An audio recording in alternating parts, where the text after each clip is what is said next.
పూజ చేసి దాని మీద వంట చేస్తే తినదంటే ఈవిడ. అదే నిజమైతే రైతు భూమి పూజ చేసే వరి పండిస్తున్నప్పుడు నువ్వేం తినకూడదు? మరి తినేస్తున్నావే. షాపుల్లోంచి నువ్వు బ్యాగులు తీసుకొచ్చినప్పుడు దాని మీద ఎవరి ఫోటోలు ఉంటున్నాయి? వారి ఇష్టదైవం ఫోటోలే ఉంటున్నాయి. మరి ఎలా తెచ్చుకుంటున్నావు? ఉదయం నువ్వు షాపుకి వెళ్ళి 1 కేజీ షుగర్ కావాలని అంటే ఫస్ట్ వాళ్ళు షాప్ తెరిచి ఏం చేస్తారు? తమ ఇష్టదైవానికి మొక్కి షాప్ అంతా తిప్పి మళ్ళీ తర్వాత డబ్బుల పెట్టలో కూడా ఆ తర్వాతే కదా నీకు ఇస్తున్నారు. ఆ లెక్క ప్రకారం నువ్వు ఏ షాపులో ఏం కొనకూడదుగా. మరి ఎందుకు కొంటున్నావు? చివరికి కటింగ్ షాప్కి వెళ్తే కూడా వాడు పూజ చేయకుండా కట్ చేయట్లేదు. ఎందుకు కట్ చేయించుకుంటున్నావు? ఇలాగే ఆలోచిస్తూ పోతే నువ్వు బస్సు ఎక్కావు. బస్సు ఎక్కగానే ఖచ్చితంగా అతను ఏం చేస్తాడు? ఓ అగరొత్తి వెలిగించి పూజ చేసుకుంటాడు. ఆ తర్వాత బస్ స్టార్ట్ చేస్తాడు. ఆ లెక్క ప్రకారం నువ్వేం ఎక్కకూడదు. ట్రైన్ ని ఎవరో ఒక కేంద్ర మంత్రి వచ్చి పూజ చేసి ప్రారంభిస్తాడు ఆట. అలాగైతే నువ్వేం ఎక్కకూడదు. ఇలా ఆలోచిస్తే నువ్వు వేసుకున్న బట్టలు ఏదో ఒక షాప్ లో పూజ చేసినాక అమ్మారు. అప్పుడు నువ్వేం వేసుకోకూడదు.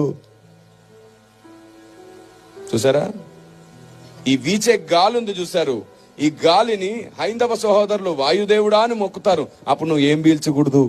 అప్పుడు కదా చచ్చూరుకుంటావు.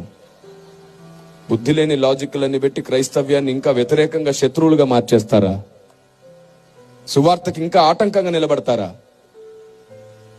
ఇలాగ ఆలోచిస్తే మీకు తెలుసా, మీరు వేసుకునే చెప్పులు, మనం వాడే ఫోన్, చివరికి నా చేతిలో ఉన్న మైక్, ఇక్కడ ఉన్న బాక్స్, ఇక్కడ ఉన్నటువంటి వాయిద్యాలు, మీరు వేసుకున్న కళ్ళజోళ్లు, మీరు కూర్చున్న కుర్చీలు, అన్ని ఆయా షాపుల్లో ఆయా డీలర్స్, చివరికి కార్లు కూడా వాళ్ళు పూజ చేసి వాళ్ళ షోరూమ్ లో అమ్ముతున్నారు. ఆ లెక్క ప్రకారంగా మనం ఏ వస్తువు కొనలేంగా. ఇంకా మీకు బాగా ఇష్టమైన వస్తువు గురించి చెప్పనా? బంగారం. ఏ మార్వాడి అయినా పూజ చేయకుండా బంగారం తయారు చేస్తాడా? ఆలోచించిన ఆశాభంగం తెచ్చి ఇక్కడ పడేయండి.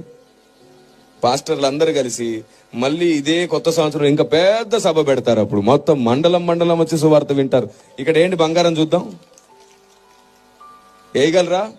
అమ్మో, ఇది నా బంగారం, పూజ చేసిన బంగారంగా. మరి ఇలా ఉంటుంది. చాలండి, ఇంకెంతకాలం ఈ అజ్ఞానం చెప్పండి. అందుకే మనకి ఏదైనా గొప్పగా అనిపిస్తే పరిగెత్తొద్దు. మోకరించి దేవుణ్ణి అడగండి, ఇది కరెక్టేనా ప్రభు అని. మన జ్ఞానానికి పరిధి ఉంది. ఆయన జ్ఞానం అమితమైనది. ఆమేన్. అనంత జ్ఞాని ఆయన.